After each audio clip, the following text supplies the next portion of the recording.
গ্রামের নাম হলো আপনার নয়ামাটি। আপনার ফসল করছে, তো সেটা আপনাদের দেখাবো।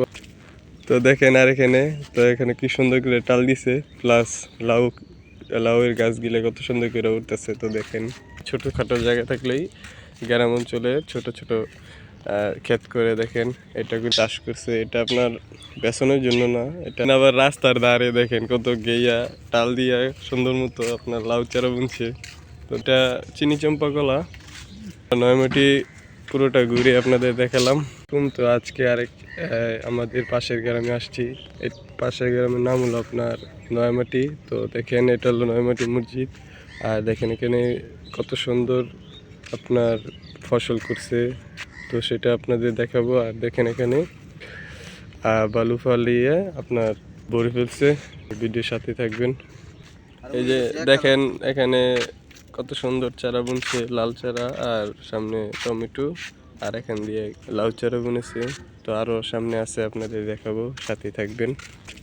তো দেখেন আর এখানে কি সুন্দর করে টাল দিছে, প্লাস লাউয়ের গাছগুলো কত সুন্দর করে উঠতেছে। তো দেখেন, তো ভালো লাগলে অবশ্যই লাইক কমেন্ট শেয়ার করে আমার ভিডিওর পাশে থাকবেন। ইউটিউব থেকে দেখলে অবশ্যই সাবস্ক্রাইব করবেন, আর ফেসবুক থেকে দেখলে অবশ্যই ফলো দিয়ে আমার পাশে থাক। তো দেখেন, তো এটা আপনার কি গাছ দেখেন, এটা আপনার মনে হয় মূলা শাক। তো নিচে আপনার সর্ষা ফুল। তো দেখেন এটা হলো গ্রাম অঞ্চলের দৃশ্য। আপনার যে কোনো একটু জায়গা থাকলেই, ছোটোখাটো জায়গা থাকলেই গ্রাম অঞ্চলে ছোট ছোট ক্ষেত করে দেখেন। এটা কিন্তু বাড়ির সামনে দেখাচ্ছি আপনাদের। ভালো লাগলে অবশ্যই বলবেন কমেন্ট বক্সে। তো আরেকটা জিনিস দেখেন, তো এখানে দেখেন কুদ্দুর জায়গার মধ্যে আপনার গাঁদা ফুল চাষ করছে। এটা আপনার বেচনের জন্য না, এটাই ব্যবহার করবে। তো দেখেন কত সুন্দর কয়টা গাছ বুনছে। আর সামনে দেখেন কত সুন্দর টমেটো চারা সুন্দর মতো বুনছে। দেখেন সিরিয়াল মতো, এটি অনেক বড় হয়।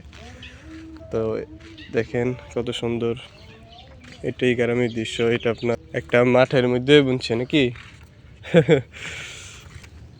তো দেখেন আবার রাস্তার ধারে দেখেন কত গেইয়া টাল দিয়া সুন্দর মতো আপনার লাউ চারা বুনছে।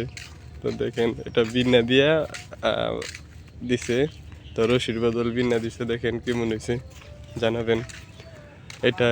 আর দেখেন সামনে কলা গাছও আছে অনেক, এটা আপনার বুনে দিছে। এটা চিনি চম্পা কলা, আইটা কলা না কিন্তু। তো আমরা নয়ামাটি পুরোটা ঘুরে আপনাদের দেখালাম। তো ভিডিও কেমন হয়েছে অবশ্যই জানাবেন। ভিডিও পর্যন্তই, আসসালামু আলাইকুম, সবাই ভালো থাকবেন।